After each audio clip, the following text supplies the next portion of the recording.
ఈ drip irrigation కోసం కానివ్వండి, నీటి యాజమాన్య విధానాలు చేయడానికి చాలా చాలా ప్రోత్సాహకాలు ఇస్తుందండి. ఇప్పుడు రైతులకి ఏంటంటే డ్రిప్ ఇరిగేషన్‌కి అయ్యేటువంటి ఖర్చు డ్రిప్ ఇరిగేషన్ అనగానే రైతు మైండ్‌లో అమ్మ దానికి చాలా ఖర్చు అవుతుంది. చాలా మ్యాన్ పవర్ కావాలి, దానికి చాలా టెక్నికాలిటీ కావాలి. ఇలాంటి ఒక ఆలోచన ఉంటుంది.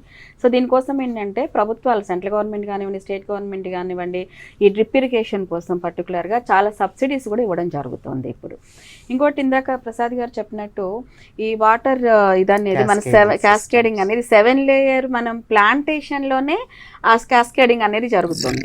సో అది కూడా ఒక బెనిఫిట్. దానివల్ల వాటర్ని మనం సహజ సిద్ధంగానే ఇక్కడ మన నిల్వల్ని పెంచడానికి చేసేటువంటి విధానము ఈ ప్రాసెస్లోనే ఉంది.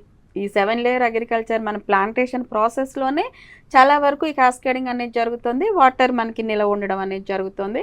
సో అలాగే మనము ఈ ఇంకుడు గుంతలు లాంటివి తీయడం కూడా బెనిఫిట్ అవుతుంది. ప్రభుత్వం కూడా ఇచ్చేటువంటి సహకారాన్ని రైతులు ఉపయోగించుకోవాలని ఈ రైతు మిత్ర ప్రోగ్రాం ద్వారా కూడా ఐఎమ్ ఇన్సిస్టింగ్.